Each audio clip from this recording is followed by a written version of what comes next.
everybody, my name is Juliet. I'm a veterinarian from Belgium. Since I was a little girl, I love to chase insects. I love to chase birds in the garden. The only little thing was that I was never allowed to have a pet. Until one day, I remember I got really good marks at school. So my parents decided to give me a parrot. So a little parrot, and I named him Coco. Coco was my best friend because I was alone and I spent hours with that little bird to make him jump, to make him turn around his little stick.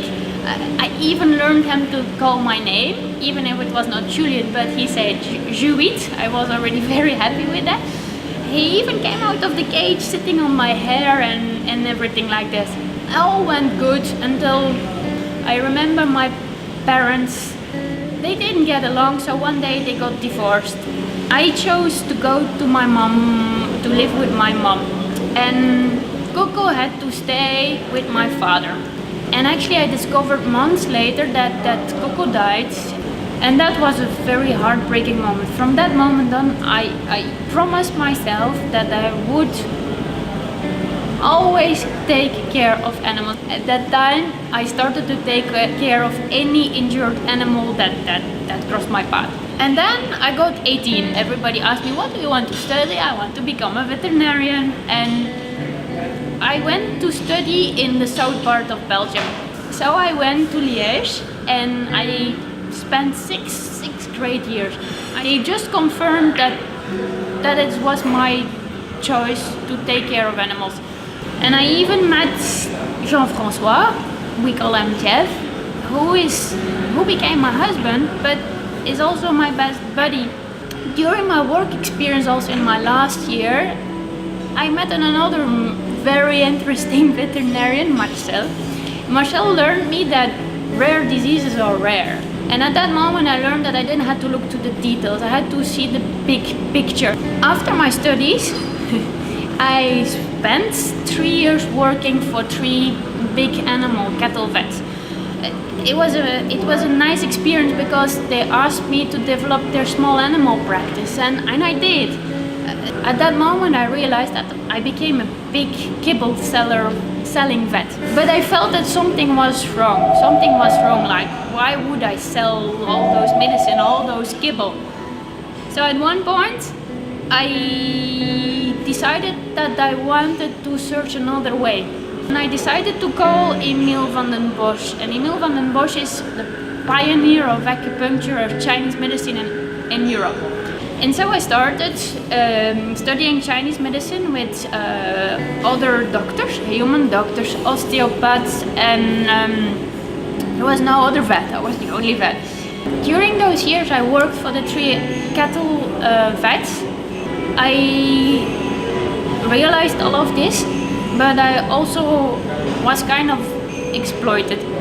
We always had that dream with my husband to go on a trip around the world to encounter the endangered animals in their natural habitat, as we were both passionate by nature and animals. And one day, Jeff, my husband, came back from his work. He told me, Juliet, if you don't leave now, we will never leave.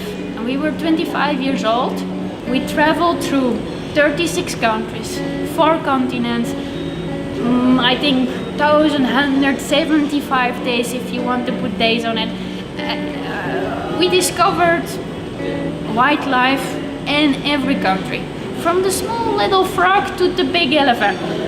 I had the chance to work with wildlife experts, with traditional healers. I worked in the desert, I worked in the bush and Aboriginal land. Those people, they shared me everything they knew. They shared me how to use what is growing in your backyard. And if you're in Australia or if you're in Asia, at the end it was all about prevention and using what we have. For me and my husband Jeff, those nearly 4 years on the road made us realize that that our European way of living was not the only way of living our biggest university of life, even more important than our studies. Because when we came back from the trip around the world, I started immediately, it was sure, I felt that urge to finish my acupuncture, Chinese medicine studies, and I became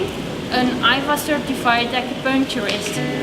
I never stopped forming myself, so I learned about Chinese herbs, I learned about Western herbs, I did homeopathy, I researched a lot on food and health and the link between our microbiome and our health.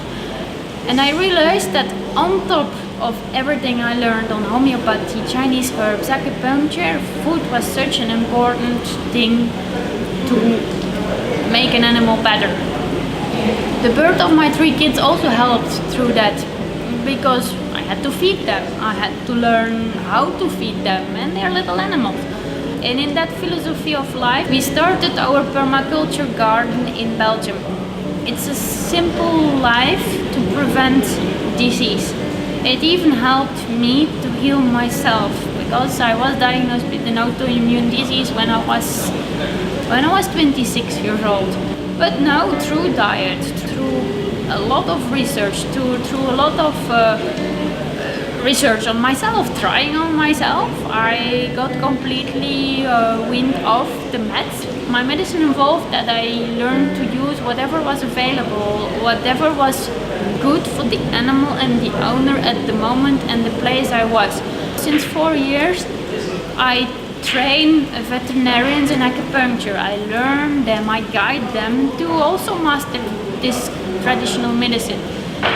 And those vets, whenever they formed an acupuncture, you don't stop with just acupuncture.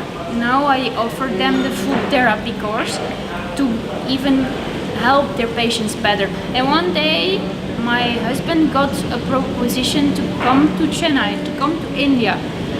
And I didn't want to come. And I said yeah, why? Maybe it's not a hazard. It's a country where I took the positive. I learned about Siddha, I learned about Ayurveda. I'm still studying ethno-veterinary practices. And I implement it in my work, my daily work with the clients here in Chennai. That's why I want to bring and advise people about what I learned through all those years and through all those countries. I want to just help people to have a better life with their pet, a happy life with their pet. And India is not just the end or the beginning, it's actually, I think, it's my story that continues. Because I think I don't belong to one country, I belong a little bit to the world. Through my whole life, I have learned from so many different powerful people, veterinarians and wildlife caretakers in the world.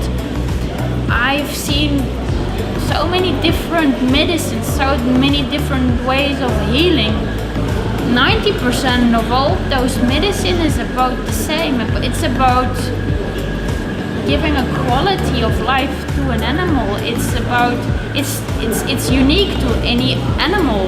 I only wish that I can share it with as many people possible, because it's something that I want to give for the next generation. Just people know where you are now, know what you have, use it, and just keep it for